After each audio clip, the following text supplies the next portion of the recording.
Hello guys, welcome back to our YouTube channel.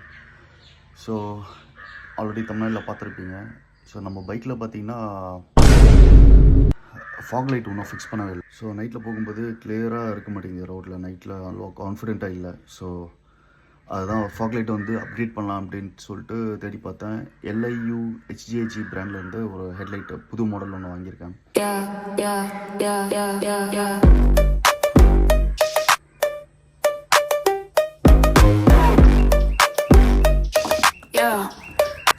So நம்மளது வந்து புது வண்டினால நம்ம ஒயரிங்லாம் கட் பண்ண முடியாது.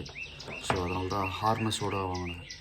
ஸோ இதோட காஸ்ட் பார்த்திங்கன்னா ஆல்மோஸ்ட் 4440 ருபீஸ் வந்தது.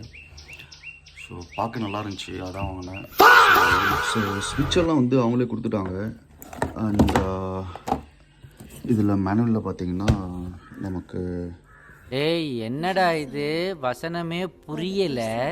அண்ட் ஸ்பீக்கர் கேபிள்னு 2 கொடுத்துருக்காங்க. அது என்னன்னு ஆக்சுவலாக புரியல. இதுதான் upgrading overtaking cable and speaker cable. So இதுதான் அந்த க்ரீன் அண்ட் ரெட் ஒயர். அது எதுக்குன்னு தெரில. அங்கே போயிட்டு ஒயரிங் பண்ணும்போது தான் பார்க்கணும் கைஸ். நம்ம பைக்கில் ஃபிக்ஸ் பண்ணுறதுக்கு நான் இது 2 வாங்கியிருந்தேன். இது ரெண்டும் பார்த்திங்கன்னா 750 ருபீஸ் அமேசானில் தான் வாங்கினேன். So clamp. ஸோ இந்த கிளாம்ப் எங்கே வரும்னா நமக்கு ஃபோர்க் ஸ்க்ரூஸ் கிட்ட வரும். ஸோ இந்த இடத்துல வரும் கைஸ். இந்த இடத்துல நம்ம ஃபிக்ஸ் பண்ணிட்டோம்னா ஷேக் இருக்காது.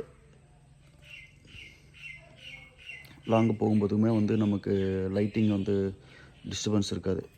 ஸோ இப்படி பண்ணலாம், இப்படி ஃபிக்ஸ் பண்ணலாம். ஸோ பார்த்த நல்லா இருந்துச்சு. ஸோ பர்ஃபெக்டாக ஃபிக்ஸ் பண்ணோன்னா இதுக்கான அமௌண்ட்டை வாங்கிட்டா பெட்டராக இருக்கும்னு சொல்லிட்டு. ஸோ கிளாம்புக்கான லிங்க் அண்ட் ஃபாக் லைட்டுக்கான லிங்க் டிஸ்கிரிப்ஷனில் கொடுக்குறேன். உங்களுக்கு பிடிச்சிருந்தா நீங்கள் பர்ச்சேஸ் பண்ணிக்கலாம். ஸோ இன்றைக்கி ஃபிக்ஸ் பண்ணிவிட்டு பவர் எப்படி இருக்குன்னு சொல்லிட்டு உங்களுக்கு காட்டுறேன்.